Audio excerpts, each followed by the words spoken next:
जो पढ़ाई का ही एक पैटर्न होता है कि स्कूल में जो हम किताबें पढ़ते हैं और भाषा जान लेते हैं, तो स्कूली जो शिक्षा होती है उसका मकसद केवल ये होता है कि ये एक आपको एक बनी बनाई एक मतलब स्टेयर्स मिल जाती है, सीढ़ी मिल जाती है, ताकि आप वहाँ उसका सहारा लेकर के आपके भीतर जो मौजूद है, जो एक रचनाकार है, एक क्रिएटिव पर्सन है किसी भी क्षेत्र को लेकर के, वो अंकुरण होना चाहिए, वो अंकुरण होना चाहिए।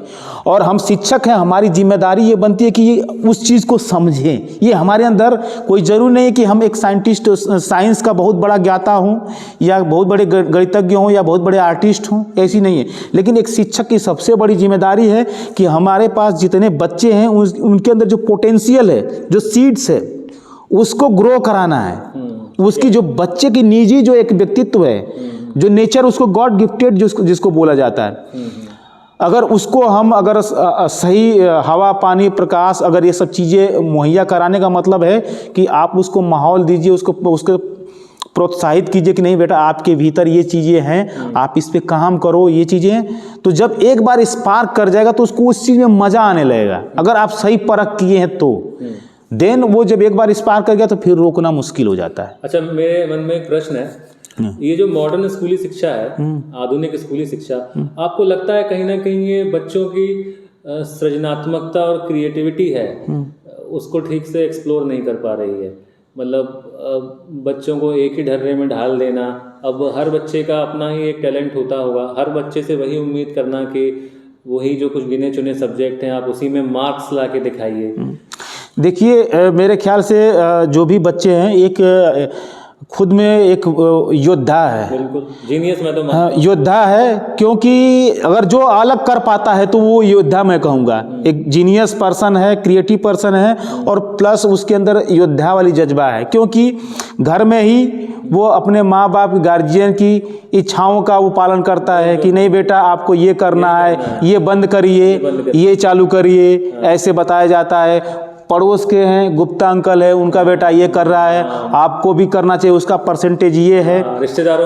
रिश्तेदारों से होती है, मोहल्ले में होती है ऐसी चीज़ें। स्कूल में जाते हैं तो वहाँ भी चीज़ें होती है कि फला बच्चे को देखो वो तुमसे अच्छा कर रहा है, ये कर रहा है। टीचर्स पर भी दबाव है, उन्हें भी एक ही पैटर्न से भाई वही रिजल्ट निकाल के देना है। बिल्कुल, टीचर को भी स्वतंत्रता नहीं है कि वो बच्चे को जो है इतनी फ्रीडम दे सके कि बच्चे की बिल्कुल नेचुरल ग्रोथ देख सके। बिल्कुल सही करे। अगर इन सब चीज़ों से लड़के जो आगे लीग से हट के काम करता है बच्चा, वो ही योद्धा, मैं यही योद्धा कहना चाह रहा था। अच्छा। वो योद्धा है और वो लड़ता रहता है पूरा। शायद ही कोई ऐसा शिक्षक हो, जो गार्जियन हो, जो इस चीज़ को समझ पाए कि ना मेरा बेटा कितना खुद से लड़ रहा है।